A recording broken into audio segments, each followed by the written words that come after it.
I work with the Global Legal Action Network. We're a new non-profit organisation that looks to use law innovatively to challenge the involvement of states and other powerful actors in sustaining global injustices. So a very, as you can imagine, we work on a very broad range of issues, from climate change to the arms trade, to trying to tackle the trade in goods produced of forced labour into the EU. And we're also at the early stages of looking to explore how law might be used to promote tax justice. And I just want to very briefly pitch two ideas that I should stress are in the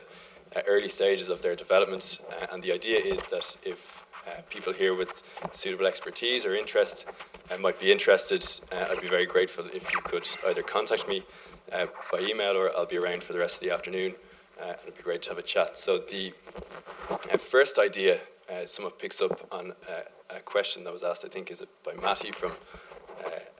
Christian Aid. The idea is to try and develop the international human rights law on socio-economic rights as they apply to issues of tax justice. So many of you will be familiar that the International Covenant on Economic, Social and Cultural Rights requires, I think it's 169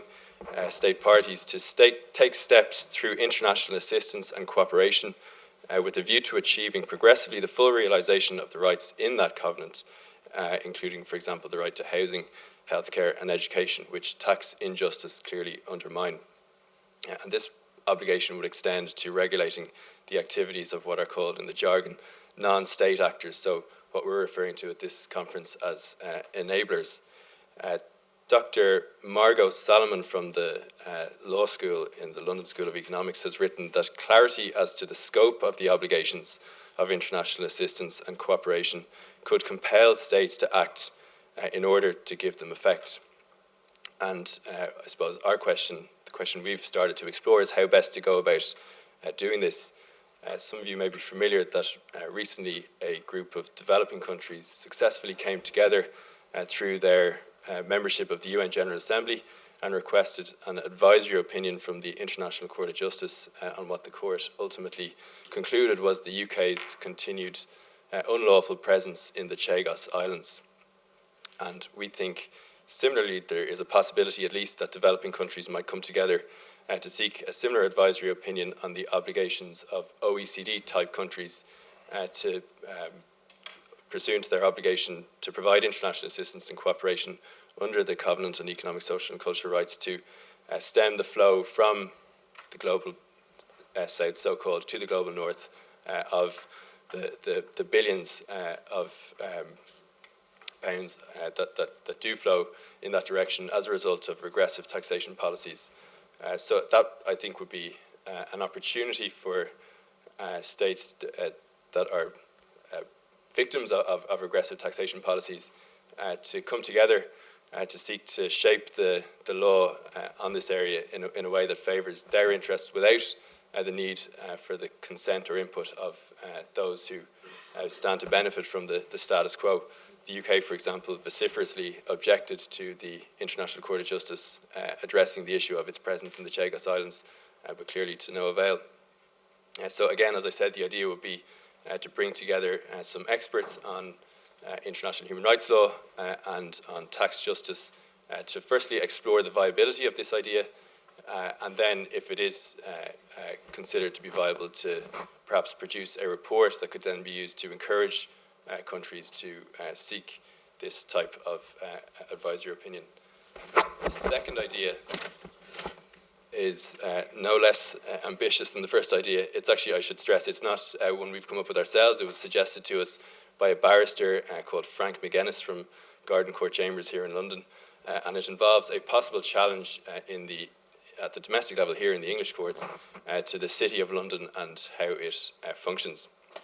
The purpose would be obviously to try and disrupt in some way, even in some small way, how the City of London functions to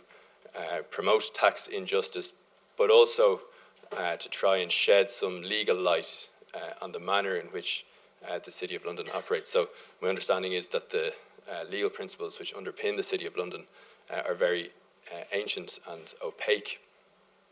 and that even if a case of this kind were to formally fail that there will be significant value in having a judgment which sheds some light on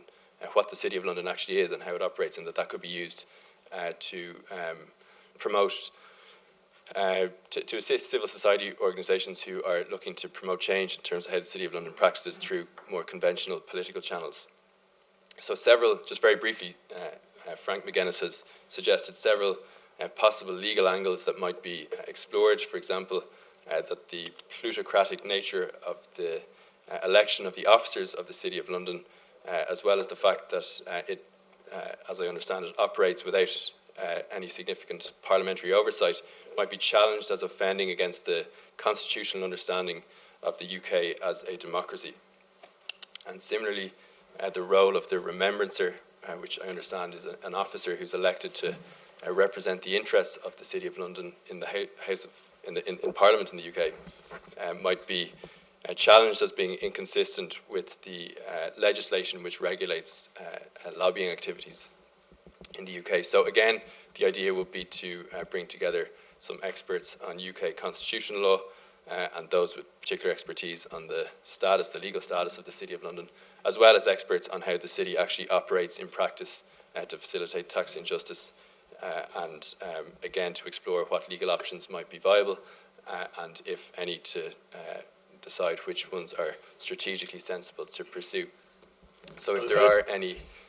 lawyers or experts of the disenabling variety in the room, please do get in touch